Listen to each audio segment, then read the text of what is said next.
Good morning, everyone. Thank you for joining us today. I just want to remind you all that we are in listen-only mode, which means if you have comments or questions, use the chat box or question box feature to send that to us, and then we will be able to go through and address those questions and comments.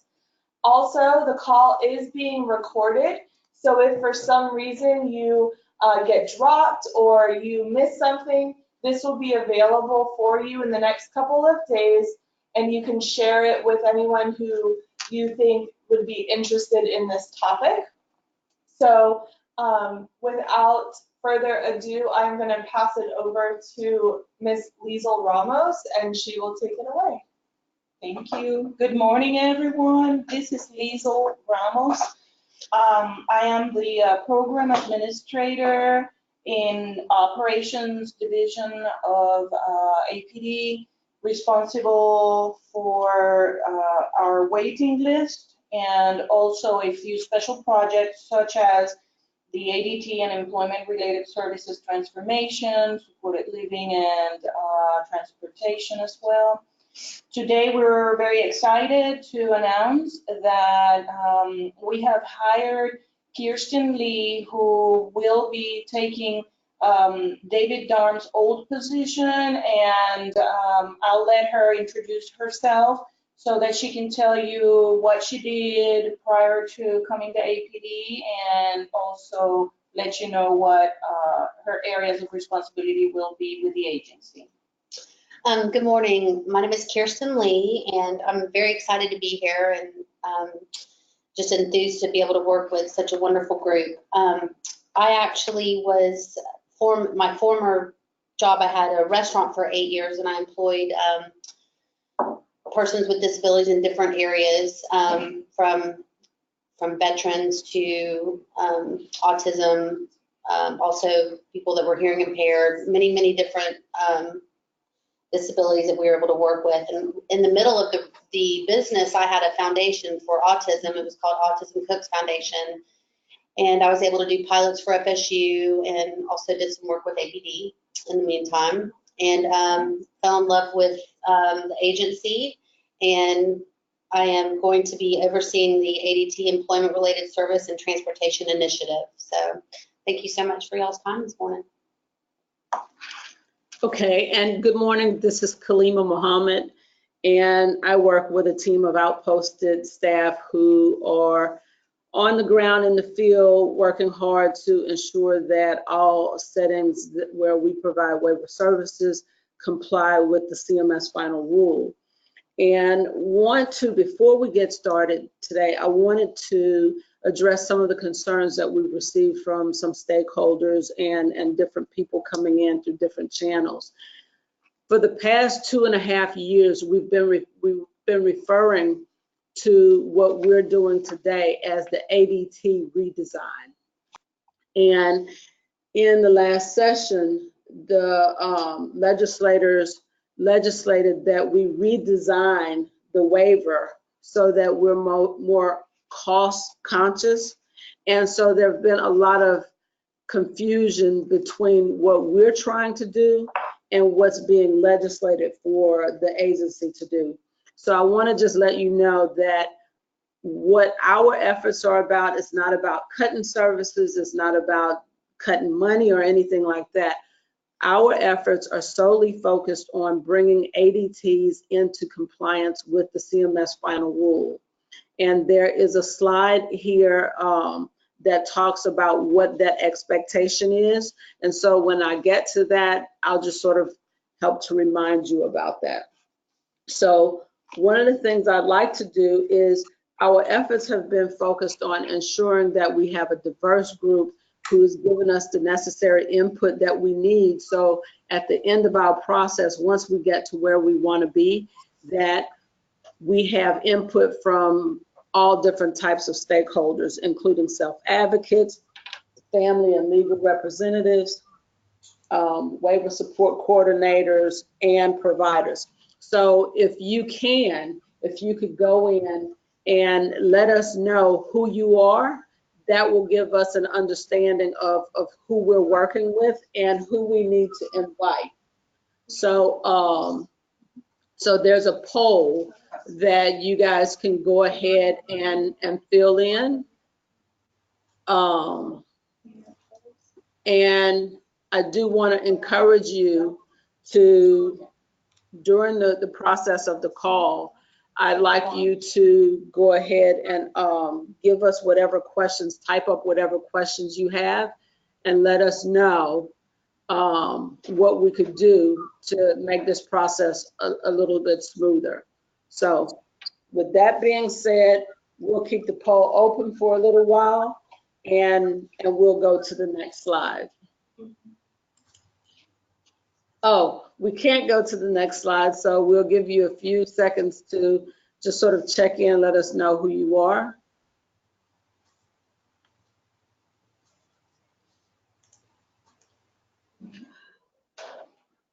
Clicking is not working.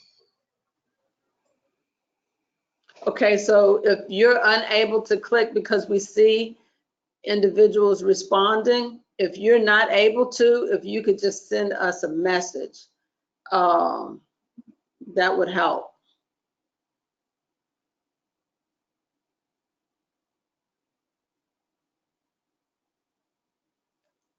Okay, so we're good.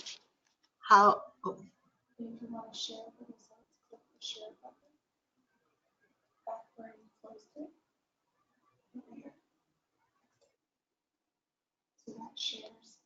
So based on the information with people checking in, about 5% of the people on the call are parents or legal representatives, 50% are waiver support coordinators, 34% are ADTs and other service providers, and about 11% are other people. So we want to welcome all of you, and we are eagerly awaiting your input for the conversation today. And over the course of having these stakeholder forums and work groups, we have tried to target different populations. During the first call, we worked really closely and sort of targeted our questions and focus on the self-advocates. On the second call, it was general, and we focused the conversation in different areas, and it wasn't specifically to a group of stakeholders. The next call, we invited the waiver support coordinators into discussion because they have a key role in making things happen. And so for today's call, we want to talk to and focus on the role of the providers with the transformation.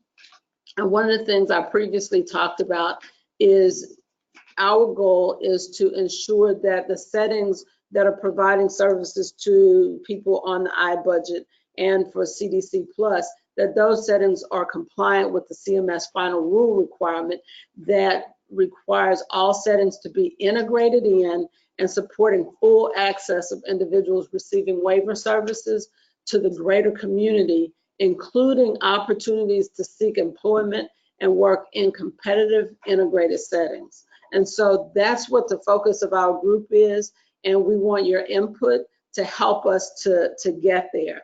And we know that, you know, we'll sit here and as state agency staff, we can talk and we can talk about policies and procedures, but we think it's better when we have providers who have gone through the transformation to talk to you about their process, and even include participants who've actually benefited from the service and their transformation.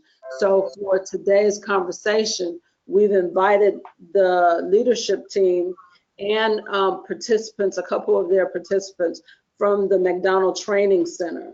So we'd like to welcome you guys, and we want you to just talk to our stakeholders about the process of your transformation and what some of the challenges were, how you've overcome them, and what the benefits that you've seen as a result of that.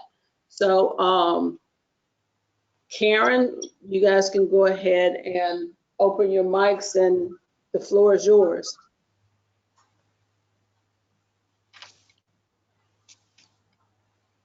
Can you see if their mic is live?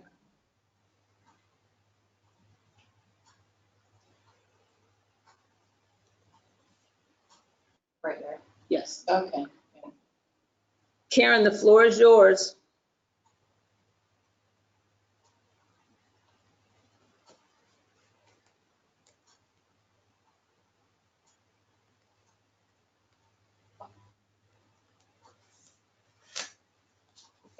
It'll be under Carrie or Jean. See if she can hear us. Karen, can you hear us?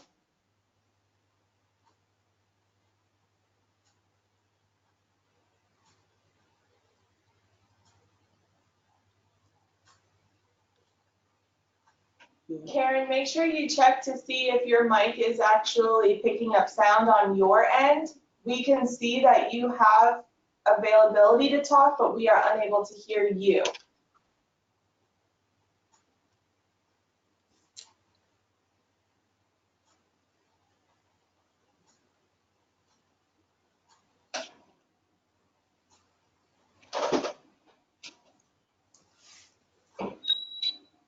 Okay, if you could just stand by for a second, we're going to reach out to the McDonald Training Center team to try and figure out how to facilitate their presentation.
For everyone else, while we are working with the McDonald Training Center to figure out what's going on with the ability for them to communicate with everyone, please feel free to suggest any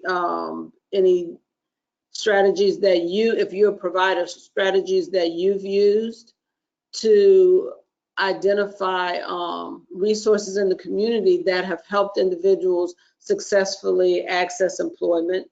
And maybe while we wait for Karen and the leadership team at McDonald Training Center, Kirsten could talk about some of the challenges and the strategies that she used with identifying, how to help individuals with disabilities access employment, and what some of the challenges she thought she was going to experience, but what some of the positive experiences were with working with individuals with disabilities as a restaurant owner.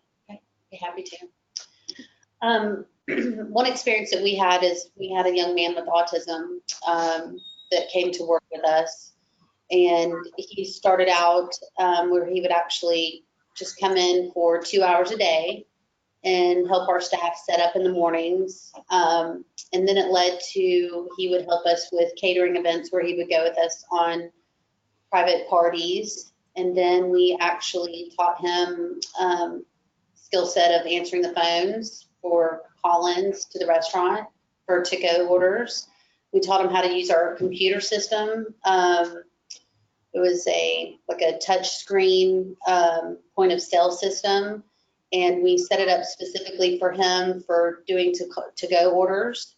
Then we taught him how to be the host of the restaurant, and it was all being, it was really through our team. Every team member would step up. The involvement from our team was extraordinary, but it, you know, for us, it had to come from ownership and from management. That's really where it all stems from, and their involvement. Capture that. The staff jumped in. It was very rewarding for them. He is now still working in the restaurant industry, doing the same things as the set that we taught him. We also were very fortunate to work with some folks that also for hearing impaired, even as servers. We would actually work with them to work with Audio, there'll be a phone-in option, possibly. Can you hear us? Hold on a second. Yes, we hear you. Okay. Okay, good. Thanks. That was very helpful. Yes, thank you. Okay, Karen. Okay, thank you. Good morning, everyone. Thank you for having McDonald Training Center and our leadership team participate on this call this morning. So we have several folks here in the room. And before we start our presentation, I just wanted to say to everyone on the call, one of the things that McDonald Training Center does not do is to provide services to people with disabilities who have significant behavioral challenges or significant medical challenges. So our model is not designed to serve people with those challenges. So with that being said, I'm going to turn it over to Krista Wright to give you some historical context of how we began this journey in 2012. Hello, thank you so much for having us. My name is Krista Wright, and so I wanted to talk a little bit about what we started in 2012 and the shift in our training. Our aha moment really was when we took a look at our job skills training and the impact that our training was having on the people that we were working with. And we noticed that in 10 years of us providing job skills training, only 4 people who received that training actually found employment in the community. So that statistic really opened our eyes to what we can do to improve our services and how we can make a bigger impact. So we started by creating what we called the business services team.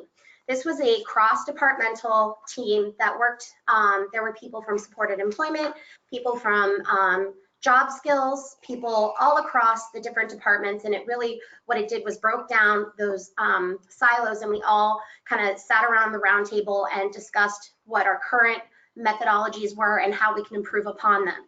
One of the things that we realized was with our job skill structure, we wanted to create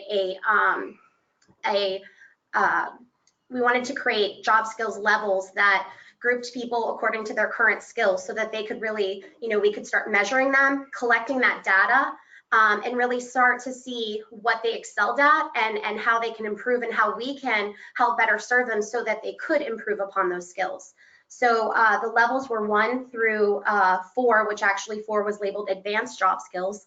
And the first couple of levels are really designed to, you know, introduce people into the different industries, different job opportunities, really help them with interpersonal skills, what professional conversations look like, professional work attire, those kinds of things.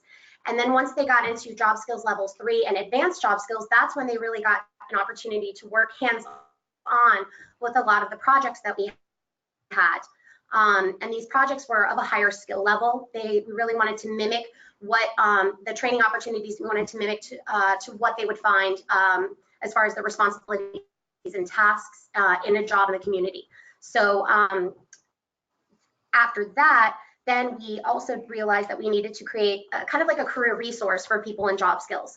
And this was comprised of team members at MTC that really became mentors to people in job skills and really, you know, worked either one-on-one with them or worked with them in a group setting to help identify what their career goals were, identify how they could achieve those goals, identify, you know, what they needed to work on as far as like interview skills. We did mock interviews, those kinds of things. And then what we realized is we needed to have somebody that we labeled as a transition facilitator that really worked one-on-one with these people and helped them accomplish the task that they needed to accomplish to get a job in the community. So whether it be taking them to VR, working with their supports, working with their families to help identify what those barriers were as far as transportation or social security benefits and those kinds of things, so that everybody around this person, supports, family, coaches, all were on the same page and all had the same goal in mind, and that was community employment. So after we kind of, for months, sat around knocking the best methodologies for completing this, we began the pilot. And the pilot, we had a goal. There were 8 people in the pilot group in job skills, and our goal was in 9 months, 50% of those people would find a job in the community. And in 9 months, 100% of those people found jobs in the community. So that really opened our eyes to, okay, we're on to something. This works. And so after that, we expanded our training and expanded our horizons to include, in 2015, we launched Equality Recycling, which is electronics recycling and refurbishment training. This helped people work on not just the hands-on skills with demanufacturing, but also refurbishment, how to fix those computers, and really the technology aspect and getting them introduced to those skills and what those careers looked like was really empowering to a lot of people. And we also became certified with Equality Recycling, so that again cemented the fact that we are providing industry-like experiences that people are going to be best prepared for when they find a job in the community. They know what their responsibilities are and their expectations, or what their expectations will be. And then after Equality, we launched our Intro to Logistics training, and this was in 2017, again providing that real-world experience for people. You know, now we are really going into developing certificate programs that when people enter them, they leave with an accredited certificate that hiring managers and employers will look at and know for a fact that these competencies and knowledges that these people have are true, and they know what they're doing and they can do it well. So I'm now going to actually hand it over to Nick Pollock, and he's going to talk a little bit more about the job developing piece of it.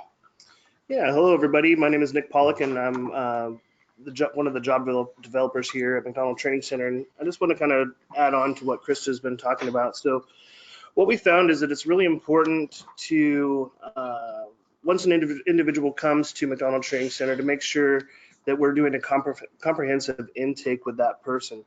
What that looks like is we're trying to gather as many supports as we can during this intake meeting. People that are invited are parents, guardians, support coordinators, group home managers, behavioral analysts, the job skills coordinator, and the team leads back in job skills, and then also myself as a job developer. So what I'm there to kind of assess and help out with is finding out, does this person really want to work, and what can we do to customize his or her experience to the best of our of what we can offer them, so that they get what they need, which is to get a job out in the community. We're here to find competitive employment in an integrated setting, and so what information we can gather in that intake is going to kind of set the pathway for that individual. And so something that we have in place is a service needs assessment, and we'll go over some things that are in the pre-employment portion, like Krista was talking about, some of the soft skills and resume and cover letters, and trying to figure out like what they may need in the classroom setting. Also, finding out what are their interests. Can we put them into one of these 4 cohorts: technology, healthcare, hospitality, manufacturing, and logistics? These are things that we have here at McDonald Training Center that are vital for a job developer to find the evidence that we need to go out there and sell an employer the skills and abilities of this individual.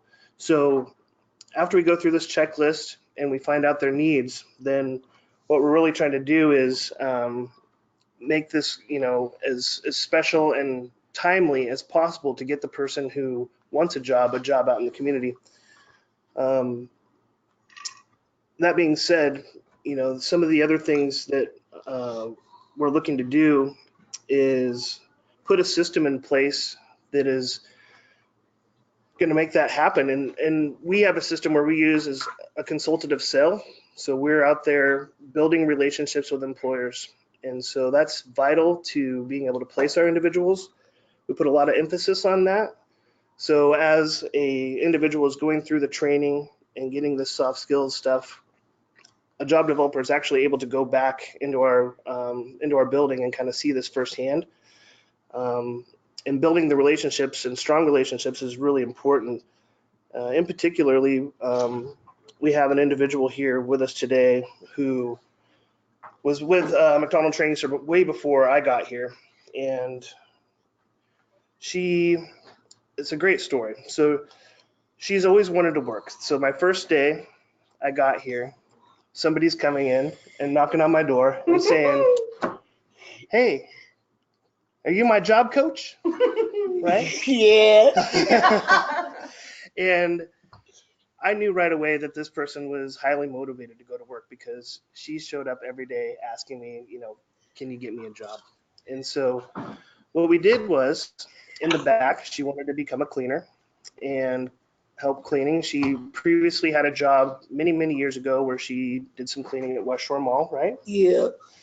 And so we wanted to build on those skills. And so what we did in kind of like our hospitality track is kind of see what are some of the skills that she has and how can we support her to do this. And so we reached out to a bunch of employers, and I was able to set up a meeting with an employer and talk about their needs. And we're not talking about the program in these meetings. We're talking about what the employer needs and what they want. And we're going to try to modify or customize a job according to the skills of our individual to meet that need. And so it was really special. They were looking for somebody who, this is a big office building, and they had a janitorial service in this building, but with the amount of people that are coming into their floor, they needed a little bit extra help. And so Ms. Chanel is here with us today, and she kind of would like to tell you a little bit about her experience with her training and where she's at today with her permanent job. So Chanel, you want to tell them a little bit about you? Good morning. How you doing today? I love my job. I clean kitchen, bathroom, suite, mop. I enjoy my friend and my job. Mostly God I like. I haven't got the job due to me Tuesday morning. Take me out for lunch. I did a really good job. I happy. I go by train to about to my job. I so happy. So what's been really special about her experience is, through finding out the needs of this employer, we were able to set up a on-the-job training experience for her for 8 weeks. And during that 8 weeks, she's working 3 days a week, a few hours a day. And I was with her every shift during that 8 weeks, making sure that she learned her job. And then after the 8 weeks was up, we had a discussion about where she was at. And they decided to hire her on permanently, which was amazing and great. She's doing such a great job. And, building those natural supports within the workplace has really paid off too, because during the retention part, which is extremely important, we want to support that person and figure out how we're going to make sure that they're going to be successful in the long term. And so what we've done is put in place a lot of contact and on-site job coaching with, even after the OJT had been finished. But what we're going to see here is, what I've seen recently is they're even coming up with accommodations for this client to be successful. So I just want to kind of give you a little bit of an experience of an individual that we've helped that was at McDonald Training Center and where we're at. Because when it comes to retention, we have individuals that, that get APD services. We also get individuals that don't have APD services. So what we're really looking to do is support this person no matter what, because any employer is looking for longevity. Turnover is something that they're always looking to reduce. And so with monthly check-ins and helping out and being part of that service with a partner, I should say, with the employer and the individual, we have individuals that have been here at McDonald Training Center before I started that have been working with companies for over 20 years. And that's been because of the success of retention that we provide for our clients. So there are some barriers that we have to address, and part of that is getting everybody on board. And we want to make sure that everybody has their role, because it takes a village really to make this happen. Like I said before, parents, guardians, support coordinators, group home managers, everybody here at McDonald Training Center who's working so hard to get that person as far as they can with their skills and abilities, and then it gets turned over to us as job developers to make sure that we have that evidence that we need. We're building the relationships, like I said before, with the employers, so that we can place them in a timely manner and give them the support that they need. We're always reaching out to our constituents basically, and finding out what are the needs of the community also. So, our team is experienced, and we have a lot of diversity in our group. We service all sorts of barriers. We have 3 coaches that are ASL coaches that deal with the deaf and hard of hearing. We have Spanish-speaking coaches. We have all of our coaches are able to customize and modify jobs as needed. There isn't a barrier that is out there that we can't handle. So when you're thinking about if you don't have an employment team, what that is going to look like for you, you want to make sure that you're going to have the people in place to help the people in your community or your population.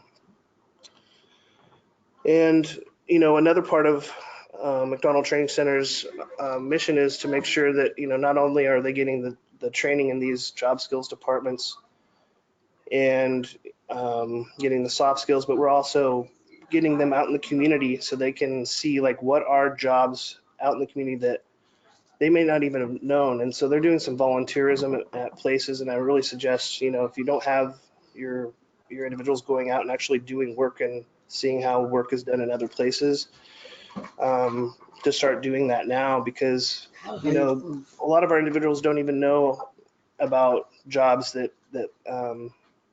they may only know of things like that they've been told by their supports, like working at a Publix or something like that. But if you get somebody out at a hospital, you get them out in a retail setting, you're working in going out into an office, it really opens their eyes and it helps with the motivation of that client.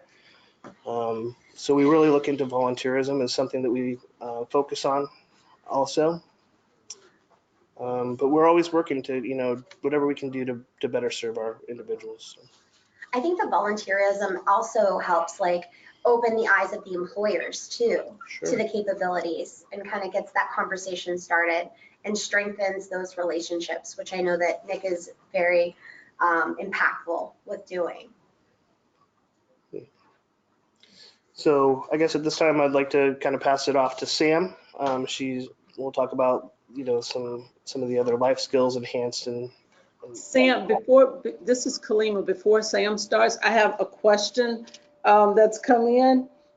One of the things that we've talked about over the course of doing our stakeholder work groups is we've talked to providers about some of their challenges, and you mentioned just now that you've identified challenges and strategies to overcome those. What are some of the strategies that you use to overcome some of the biggest challenges that you experienced? I mean, it's all about communication. So we're always keeping in contact with the supports. I mean, that one of the major barriers that we had at the beginning when we had our strategy meeting, we had a strategy group talk about this, was kind of some of the barriers that we had with the intake. So we really thought that was important to address, to make sure that we had everybody in place. The communication part is so important because you know, a group home manager may say, you know, this is your responsibility, and we want to make sure that everybody knows kind of what the role is of each other. Yeah. So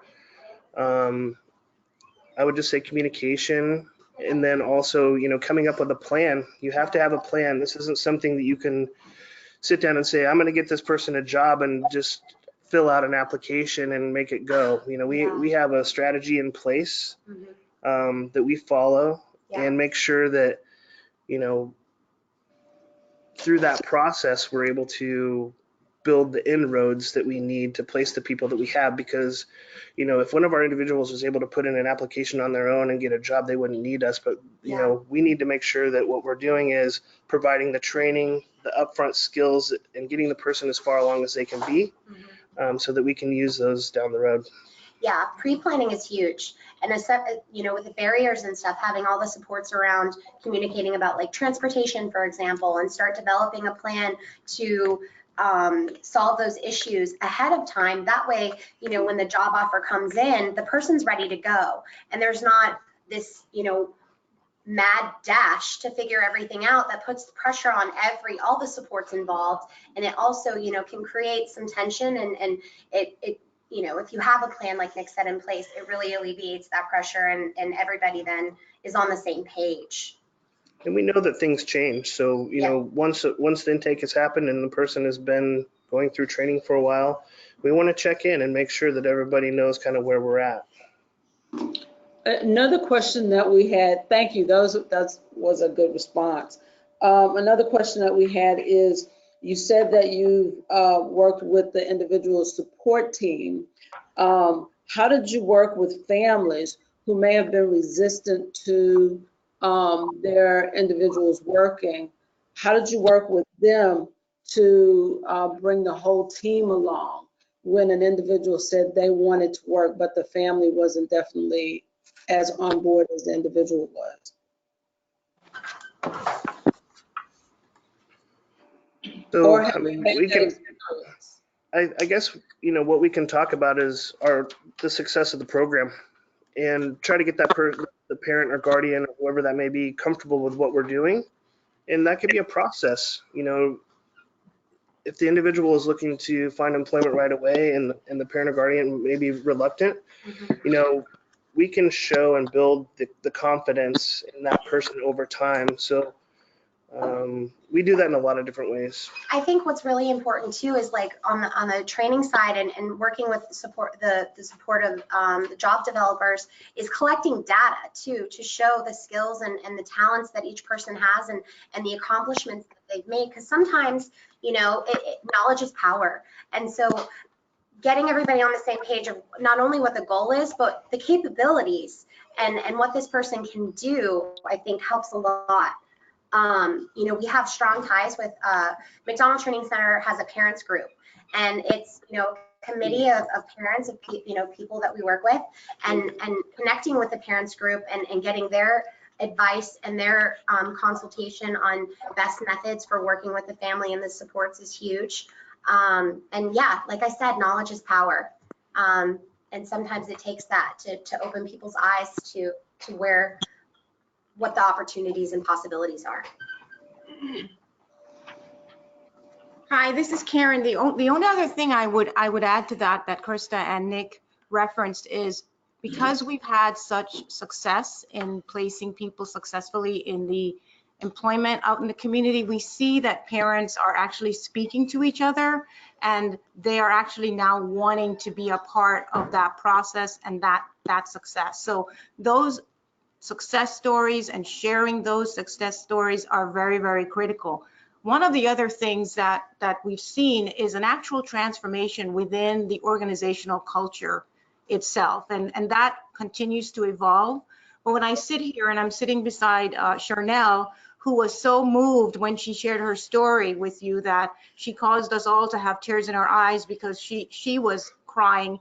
And part of that was because she had been told for many, many years, even by our own team members, that she would not be able to have work out in the community. And she's crying again, so she's going to start to make me cry. But I just have to say that because I think part of looking at changing any system is how do you influence your team members as well?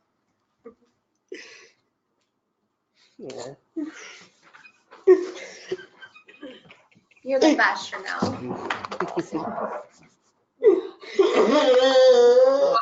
We're glad that Chanel was able to share her story with us, because there are so many people who are going to learn just from the few minutes that she talked about this morning about her experience. So we're really glad that you guys invited her and that she talked to us today. And now I have tears in my eyes, so I'm gonna.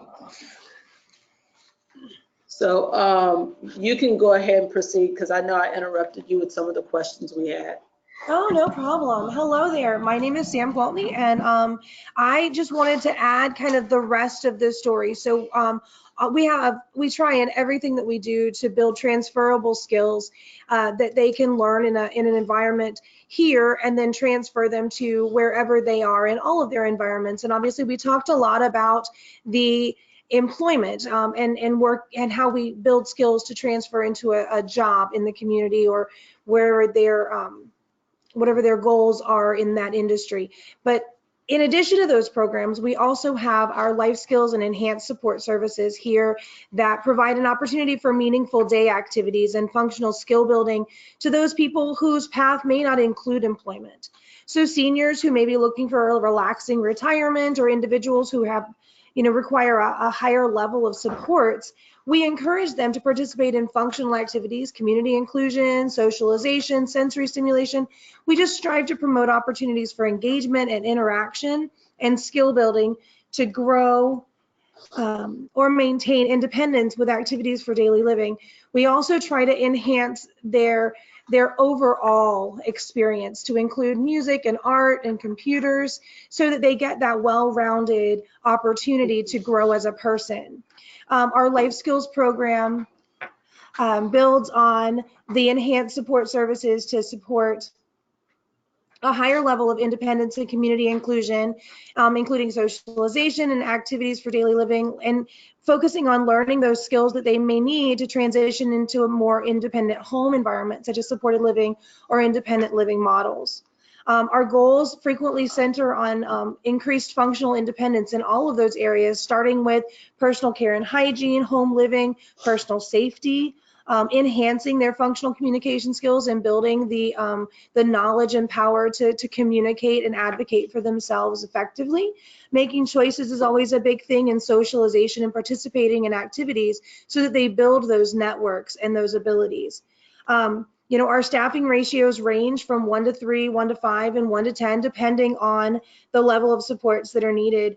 And a big part of our programs, and we kind of touched on it a little earlier with the volunteerism when we were talking about our employment pieces, but community inclusion is a big part of all of our programs. And we include outings to local venues of interest like shopping, parks, zoos, aquariums, movies, libraries, but also those volunteer opportunities with local organizations to really encourage people to have that connection in the community, and provide that inroad for people to learn about opportunities that are out there. And so the community also learns about all that we have going on, and all that the individuals that we work with are capable of.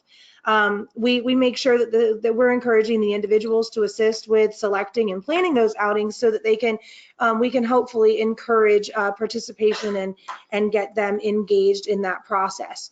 So I really just wanted to take a second to kind of take the rest of the picture, do full circle, because we do have a lot going on. And so those are okay. So that is what we have going on in our life skills and enhanced and seniors areas. And we're happy to answer any questions or provide any other information or fill in any gaps that we might have left.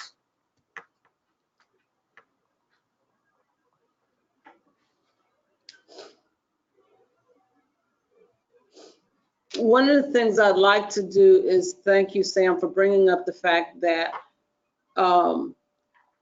you have this wonderful employment program at McDonald Training Center, but not everybody is going to want to work or be able to work. And so that you are providing some meaningful day activities for them that includes being out in the community. And maybe what they want to do is volunteer, but not actually go to work. So it's good that you brought that up, because one of the questions that that's been posed is, are we trying to make everybody go to work now? And that's really not what this is about. This is about the fact that we understand that so many individuals with disabilities, and we're not just focusing on developmental disabilities, but when you look at the employment trends right now, they're just sort of booming, going through the roof with people being able to work. And that's improving for individuals with disabilities and individuals with developmental disabilities in particular. But we know that we still have a lot of work to do. And when individuals want to work, what we're trying to do is remove all the hoops and the hurdles that they have to jump through and jump over just to get that opportunity. And so we have VR at the table, we have the support coordinators, we have families at the table, and we have individuals who are interested. But at the same time, there are people who are not interested. So we need to make sure that they still have access to opportunities for meaningful activities. So that was important that you noted that. One of the questions that we have is regarding, you said that you do these extensive assessments, and you've done a lot of laying the foundation so that you could succeed by having relationships with community partners. I know that you've worked with ICI. How did you start that process, and do you attribute your success to working with them also? I'm sorry, when you say ICI, what is that? The Institute for Community Inclusion. I don't think we have worked with them. Okay, well, what about VR? Yeah. Yes, we Here's what we know. And I got your name from someone at ICI. That's how I reached out to you. So that's, yeah. And so that may have been during the formative years of the transformation before you guys came on board. That may be how that happened. So I could talk about our relationship with vocational rehabilitation. Is that what you're asking? Yes. Okay. So vocational rehabilitation is definitely one of our major partners in helping us. We get a lot of referrals from them, and VR has a great service and has a lot of great services, I should say, to help individuals find employment. So our team, we want to make sure everybody on our team is able to provide as many of the services as possible for our individuals. So things like peer mentoring, self-advocacy, discovery, on-the-job trainings, supported employment services.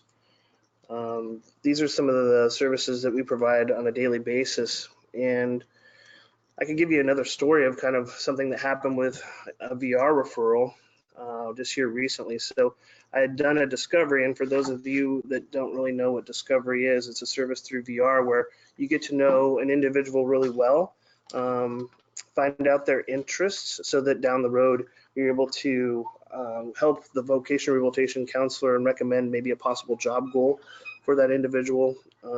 Once they finish discovery, they usually go into either like a supported employment plan or employment service plan.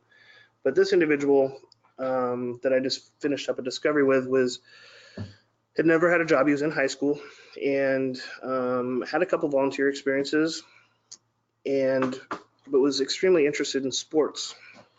Hyper focused on sports would be like an understatement for this individual. When I went to his house, his room was like a museum of collectibles.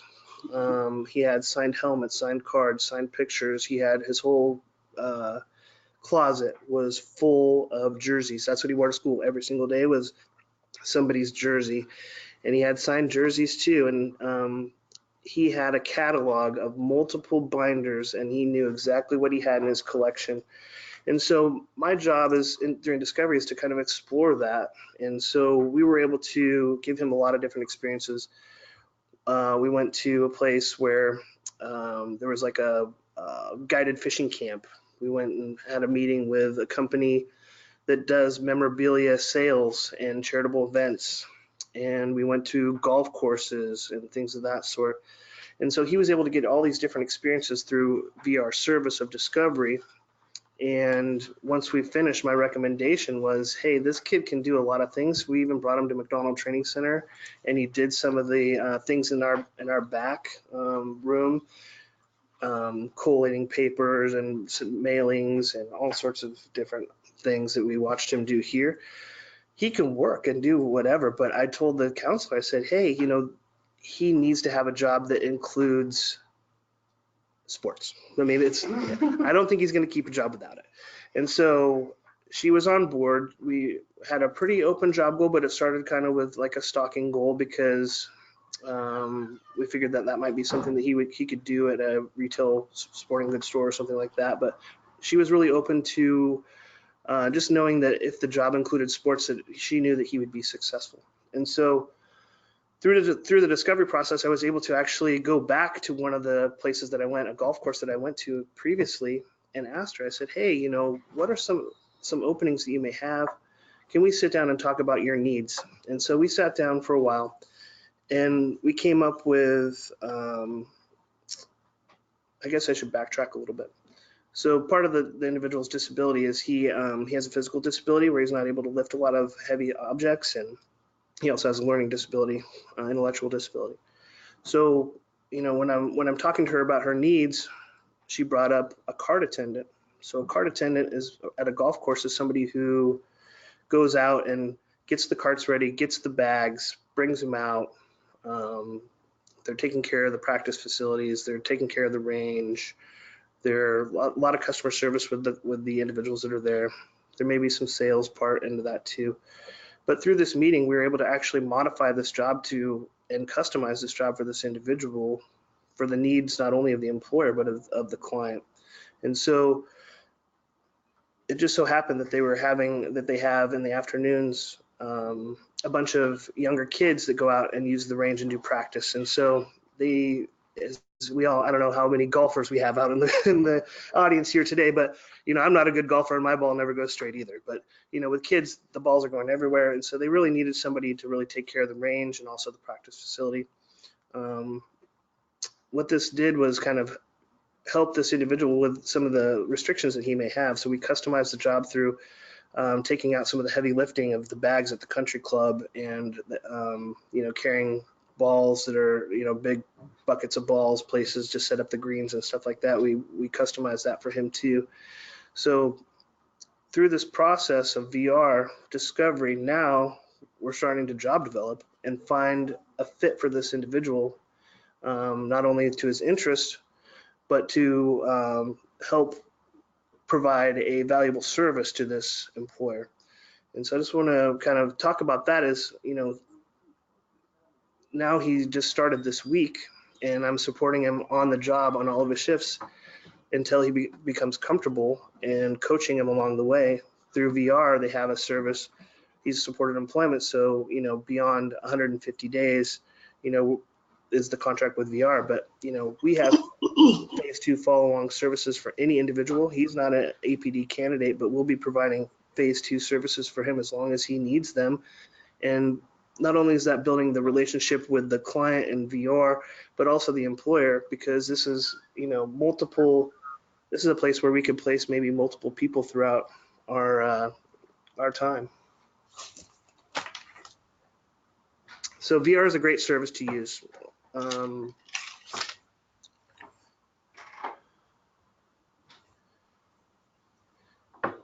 So, we're always partnering with VR. We have quarterly meetings with VR. Our liaison comes and meets with us, and she lets us know, kind of what they need. And so even this year, we grew our team to make sure that we're fulfilling the needs of VR, because, one of the things they had mentioned is, we need people, more Spanish-speaking job developers. So we went out and went and recruited people that could help us with that. Also, people that are hard of hearing, we wanted to add some people, like I said earlier, with that have knowledge of American Sign Language and are professionals in that. So hopefully that helps talk about VR and our relationship a little bit. That was very helpful. Thank you. We have another question. Kirsten? I'm not sure who this would, I don't know if this goes back to Sam or when you were talking about your intake and, obviously building the relationships with the employers. And once you actually have the person with in the position, like you were speaking of, is there like a process that you guys do where you go back out and do reviews like every 6 months or annually or anything of that nature, like a follow-up? Just to clarify, are you asking about like the training, the piece that we do here in our facility? Do we do the follow-ups after the intake, or are you talking about out in the field with the placements? With the placement. Okay. That's ongoing, right? Yeah, so ongoing support throughout the placement. So as the individual, as much support as the individual needs, we're going to provide that support. So for instance, we can go back to kind of the Chanel story of, we did an on-the-job training where I was there for all of her shifts for 8 weeks until she was able to be competent in her position. So I hope that kind of clarifies. We give as much support as needed, but we also have a fade out. We want to make sure that the person. That's what I was wondering. Okay, so y'all have a fade out. What's that? Can you tell me about that process? So the fade out would include, it's up to the job developer and the relationship with the employer to find out, what that looks like. It's going to be different for every individual. So somebody may be able to,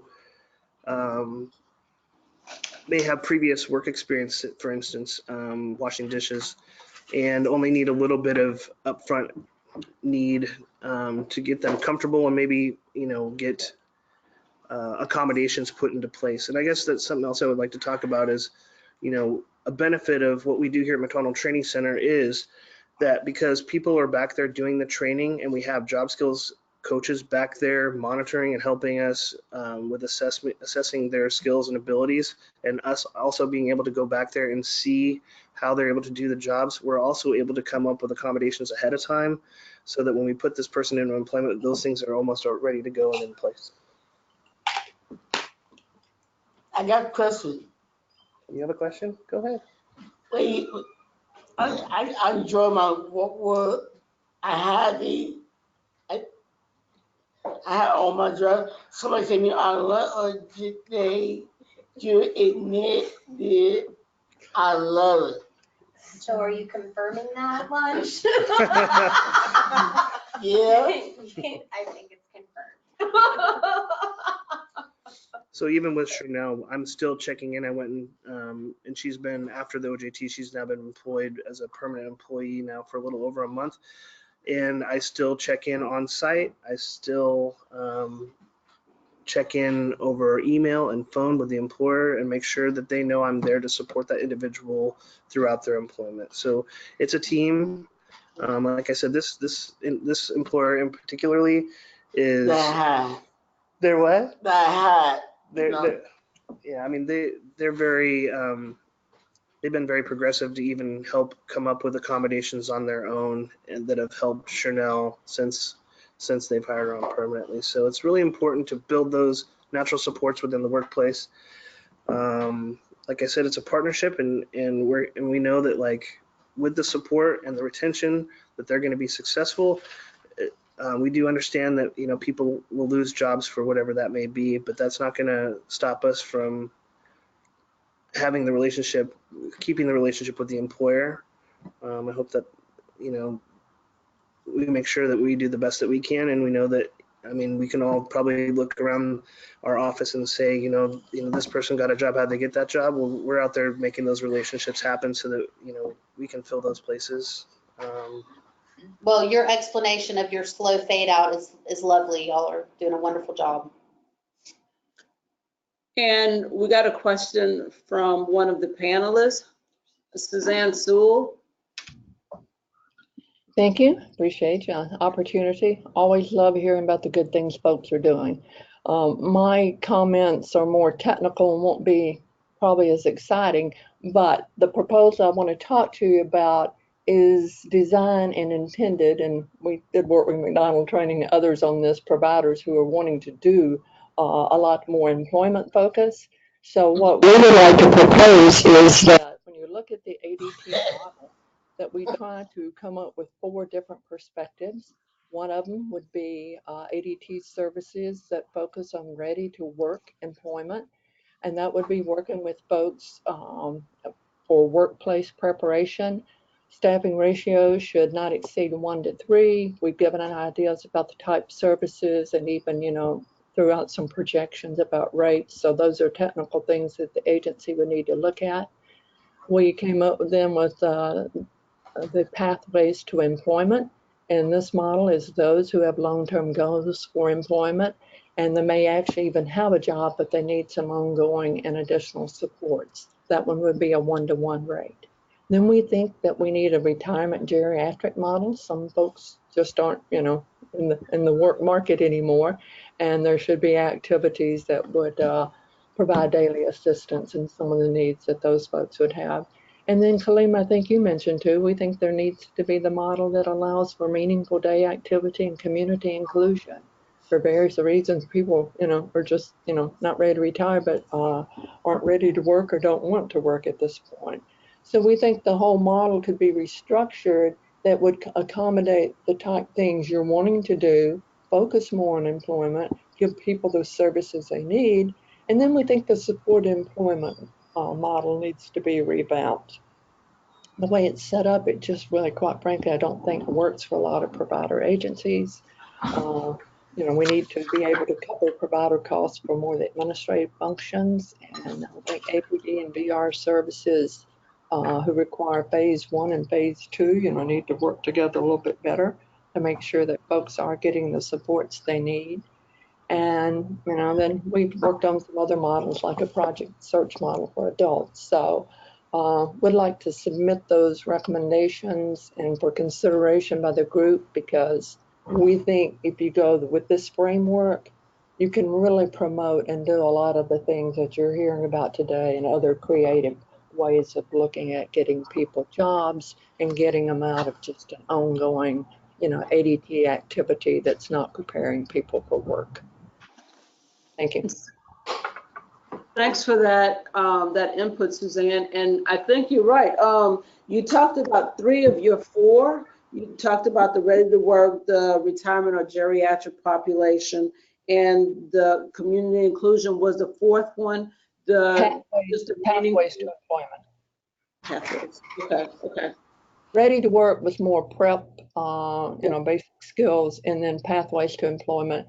Those who are actually serious and may, even have a job, but they need some follow-along supports. Okay. Thanks. And it sounds like the names that you're using, it sounds like McDonald Training Center touched on some of all of that. So, your creativity that some of your members want to engage in, I think people are able to do that right now. We could just sit down and talk about that again.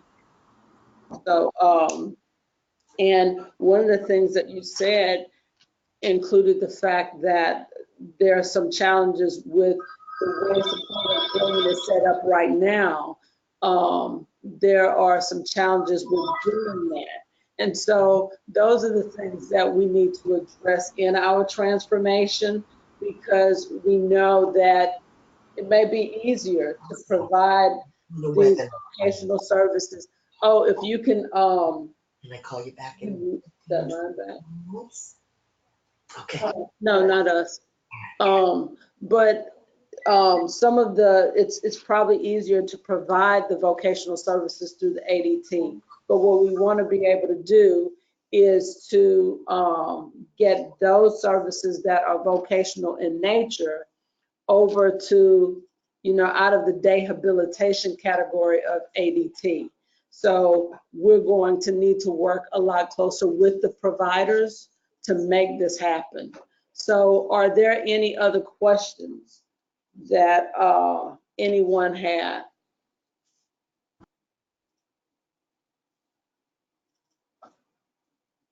And we want to encourage you to submit any questions that you have. And specifically, if there are any providers who have come up with strategies that are working to ensure that individuals are working or volunteering or getting access to those opportunities for community inclusion as it relates to employment. We'd like to hear from you too.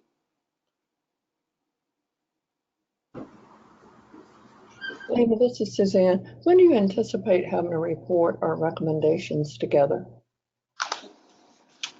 As a matter of fact, Suzanne, this was born out of the CMS technical assistance that we have received from New Additions. And their technical assistance is scheduled to wrap up this month because we only had them for the federal fiscal year. And so they're going to wrap up their report. And one of the beautiful things that we've done in Foresight is to keep these meetings in sunshine. So we have all of our information, and we have the presentations online. And at the end of this slideshow, we have the link to the APD website where you could just click on that and get to all of the information. And we could probably, and we've been summarizing these meetings, we're going to have to come up with strategies that include doing some type of tiered standards, because, one of the things that David Dorm always used to say, because I said it a million times because of my lack of creativity, was the fact that the train has left the station. And so we have to come up with a strategy because the deadline for getting to compliance is March 17, 2022. And we had 5 years to bring our ADTs into compliance, and we're past that 5-year mark right now. So we need to come up with a strategy to make this happen. And because we may miss that March 2022 deadline, we have to come up with something called tiered standards. And we're going to take input from all of these communications with stakeholders. And we probably, I don't want to say we'll do it in November, because in November something will happen and I'll be pulled in a different direction. But part of us keeping this open dialogue with stakeholders is to continue getting input from what you want to see. And one of the things you said, Suzanne, is that it's really difficult. There are some inherent challenges with the supported employment model. So, what I don't want to do is open the floodgate on what the challenges are without people giving us some potential solutions. And to your credit, that you've always done that. So, but we're going to have to come up with some tiered standards or some parameters of how we get to where we need to be from where we are, and we're going to use this information. So we'll probably put something out, but it may not be as formal as a report because the agency's focus is on a lot of other things right now. So maybe in our next call, we could talk about some of the things we want to do as it relates to the tiered strategies and the tiered standards that we need to implement. Or, we could do some of those things, because when we've talked before, we talked about developing a pre-vocational service that will allow you to continue, taking the training that you're giving individuals and putting them in a situation where they can earn some wages doing that. And so coming up with a service that allows for that. And so maybe we could talk about some of those things on the next call, but we're going to have a provider specific call. And I was hoping to get a lot more input from providers during this call.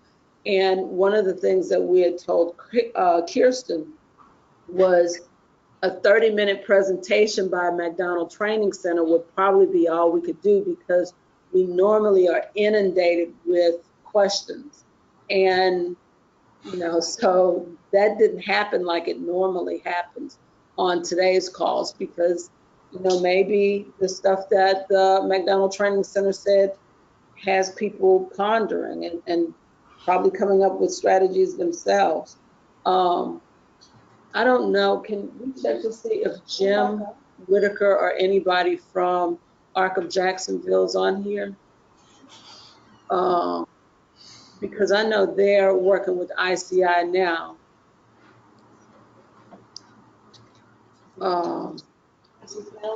No, he'd be a regular attendee. Hi, can you guys hear me? Yes. Okay, great. This is Rachel Siegel McLaughlin with Disability Rights Florida. While you're looking for him, I just wanted to, this might be a good time to make the comment. I'm really excited to see Suzanne's proposal. I hope she'll be able to share that with the group, at the end of the call. And I think to the extent that we're looking at proposals and putting together strategies, that you guys definitely take a focus on rural county ADTs, because things I've heard from providers in those rural counties is that their programs are so small, or the funding is so limited that changes would be difficult. So to the extent that the agency could look at how to address that specific problem, I think that'll go a long way in making sure that individuals in rural counties aren't disadvantaged by by the available resources. And that's a good point that you make. And one of the challenges that we are faced with is we could probably come up with 10 different solutions that will work for Miami, Orlando, Tampa, Pensacola, those kinds of places. But whatever we come up with, one of the things, whatever we come up with, it has to try and address the challenges that we have in the rural areas. And that's one of the things, like issues like transportation. That was one of the things that Nick talked about today, because you may be able to get jobs for people, but on day one, when it's time for them to go to work, how's transportation going to work? What transportation resources do they have access to? And we know in rural areas, that's a big challenge. And so maybe it would be beneficial to have someone from a rural area who is making things happen and figuring those kinds of challenges out. Maybe it would be helpful for them to be on a smaller, invite them in to the group. And we had somebody who was on the panel who represented rural ADTs, but we probably need to identify somebody else who's going to have more of a presence than that individual's been able to do.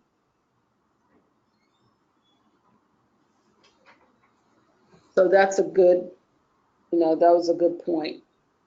Are there any other comments? Hi, yeah, this is Denise Pilgrim with Park. And like the McDonald Training Center, we are very similar to that in that we already have lots of involvement in the community. We partner with Bayfront Hospital, with TJ Maxx, with Alden Beach Hotel, many areas that we already do out in the community, but we have 250 clients. So it's a lot different for us being large the way we are, that we can do more. And I agree with the fact that we need to help the smaller ones do what we do. Thank you. And so, given that you have 250 clients, do you have an extensive assessment process to identify those people who want to work and what their skills and what their challenges are to employment? Yes, we do. Okay. And then through the ADT, you are trying to strengthen, enhance, or put those things in place. Yes, for the individuals that want to have employment, then we offer many choices. We also have an off-site culinary program. We have a horticulture program. We have art and music programs. So it's just a wide variety of things that the clients can choose from. It's all choice-based. It is all for just the clients that want to. However, we do have a lot of involvement in the community, and we do a lot to help individuals who want to find employment to secure that employment, because we also have our supported employment and supported living sections of Park as well. So where are you located? We are in St. Petersburg, Florida. Okay. One of the things that, you know, over the course of these conversations, we had one person who, you know, we get a lot of comments from the participants, and one person talked about having a very small program, and an individual wanted to do some landscaping, and they started, you know, with a small, you know, landscaping business, and now his clientele has grown so big that he can't handle the work that's coming in. So sometimes we have to, you know, do small scale stuff, you know, and work with the individuals to figure out exactly what it is that they want. And I like the idea of Nick talking about going out into the community and seeing other things, because, you know, maybe the person only knows that they could be a greeter at Walmart, or they can bag at Publix or something, because they're not exposed to other opportunities. So, you know, meeting individuals where they are and then expanding their horizon with other opportunities, that's good that you guys are out there doing that. We had one individual that was very interested in animals, and we got them a placement at one of the animal clinics in the area. And so it's all about what the individuals are interested in and what they want to do. And then secondly, making those connections and having relationships with those providers or those organizations in the community to facilitate that transition from wanting to do something to actually getting an opportunity, maybe starting with volunteerism and ending with permanent employment. So yes. We have about 10 more minutes and want to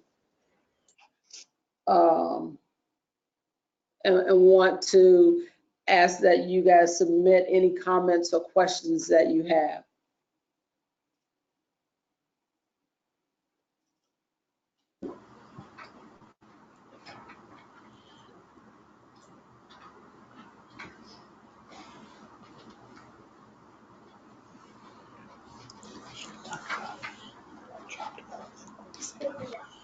One of the things that we'd like to do is we have a very diverse group of primary stakeholders and those are the individuals that sometimes have the opportunity to talk during the work groups.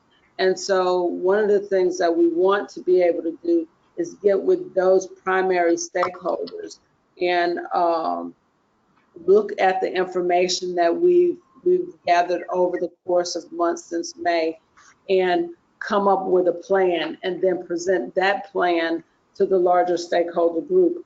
And so it really helps to have individuals give their input in these conversations, because that's what's going to drive our plan.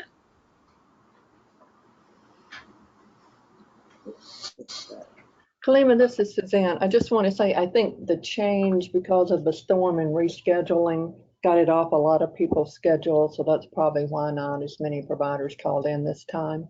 Yeah. Confusion about the scheduling the date. Yeah, because about 34% of the participants today are providers. But I'd like to, we have about a little bit less than 10 minutes. I'd like to go to another slide. And it's a question.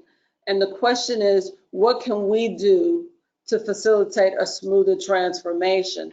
And one of the things that I had done, and there's my train leaving the station, just a little reminder to you guys about what my mind is really on, is that March 2022 deadline.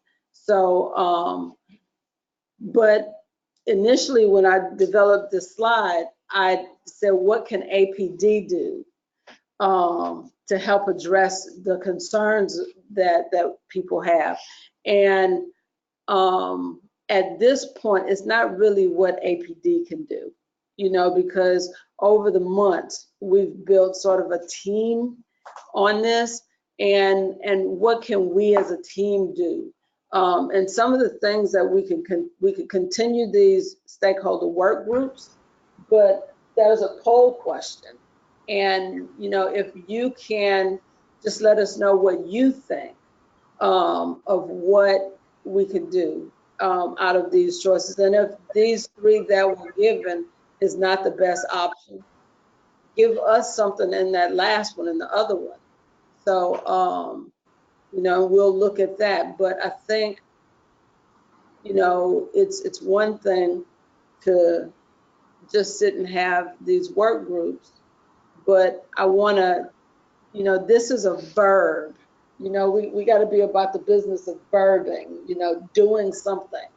And having these, this is just a matter of, it's a way to gather information, but we have to go from where we are gathering information to doing something about it. And I think that's where we are, making a decision about what happens next.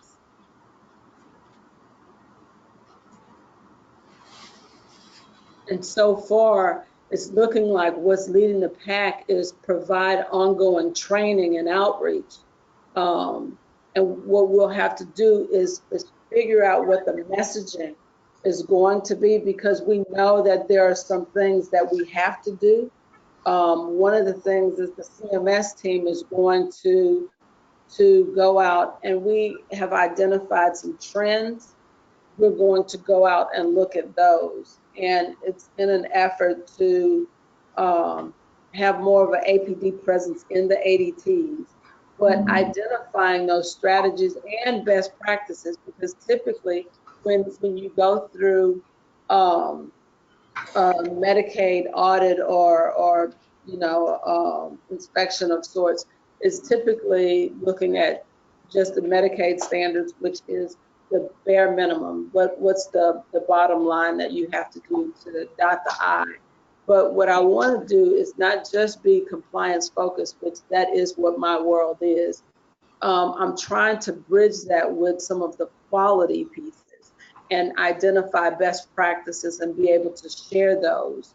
Have some kind of forum, you know, maybe it's on our website, to just highlight programs that we identify are doing some of these best practice things, but making sure that everybody's doing what needs to happen to move toward that compliance, and holding everybody accountable and offering the technical assistance to help everybody get there in their speed, you know, but everybody needs to cross that finish line come March 2022. So I want to thank you guys for participating in this poll, and it does look like, you know, everybody realizes the stakeholder work groups have been helpful. but 9% of you want to continue these work groups. And I think trying to do work groups on a monthly basis has been helpful. I think we're at that next stage where we develop, what we need to, and then do some ongoing training and outreach, and then maybe work something out to where we talk to the organizations like ARC of Florida, and then use other strategies that we have to reach out to providers that are providing ADT and employment-related services, through some way, some bulletin through the agency, and talking to waiver support coordinators and everybody involved to say, we want to get back together in 3 months and talk about what we've developed over the past quarter or something like that, so that we keep people who are engaged in this conversation, but showcase the training materials, talk to you guys, let you guys give input on that information, and then we go out across the state and do what we need to do to help make this happen. So if you have any questions or comments about that, we have a couple more minutes before the webinar closes. So I invite you to submit comments or questions.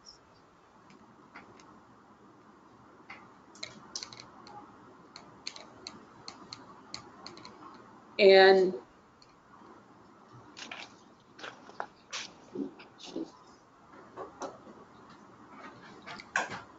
Kalima, this is Karen from McDonald Training Center. We want to just thank you for the opportunity and thank the providers for us all working together for the people we serve.